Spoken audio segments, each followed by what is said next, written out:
কিরে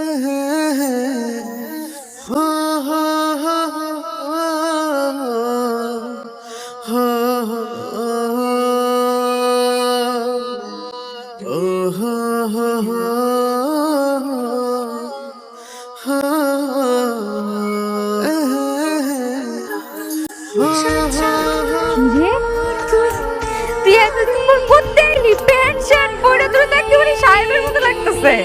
চাকরি পেয়ে গেছে, চাকরি অনেক টাকা মাইনে, কিন্তু অফিসে যাব কোনো বাসে তো পাইতেছি না। আমার এই বাসটাতে করে একটু সামনে নিয়ে যাও প্লিজ। তুই চাকরি পেয়ে গেছিস? 30,000 টাকা মাইনে। তুমি আমার যেদিন এখান থেকে ঘাট ধাক্কা দিয়ে বের করে দিলা, তারপর পরে আমার চাকরিটা হয়ে গেল। বাস এখন চাকরি করতেছি। তো অনেক টাকা। কি ব্যাপার, বাসে ছেলে মানুষ উঠলো কেন? আন্টি ও আসলে পুরনো হেল্পার, মাঝখানে এতদিন ছুটে গেছিলাম, আজকে থেকে আবার যোগ দিছি। নাকি উস্তাদ? তার মানে তুই আগে থেকে পড়াশোনা জানতি? হ্যাঁ জানতাম তো। আমি গ্রাম থেকে পড়াশোনা শেষ করেই শহরে আসছিলাম চাকরির জন্য, কিন্তু এই অবাক শহরে তো কোথাও চাকরিই মিলল না।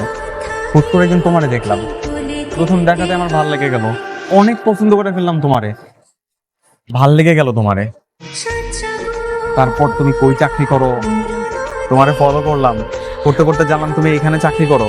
তারপরে তো তোমার সাথে এখানে যোগ দিছি, যাতে করে প্রত্যেকদিন তোমার কাছাকাছি থাকতে পারি। সুযোগে দেখো রাতের খাবার, থাকার জায়গা সবকিছু আমার জোগাড় হয়ে গেল।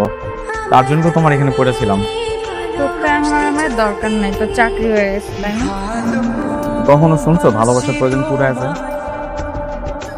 ঠিক আছে, এখনো ভালোবাসিস? বিয়ে করবি আমারে? তুমি যদি বলো তাহলে এক্ষুনি যাবো তোমার নিয়ে কাজে, অফিসে যাবা? চাকরি? তাহলে সন্ধ্যা পড়ে যাই। না, আমি বউ সাজবো, সবাই জানাবো, তারপর বিয়ে করবো। আপনার যেটা ইচ্ছা উস্তাদ সেটাই হবে।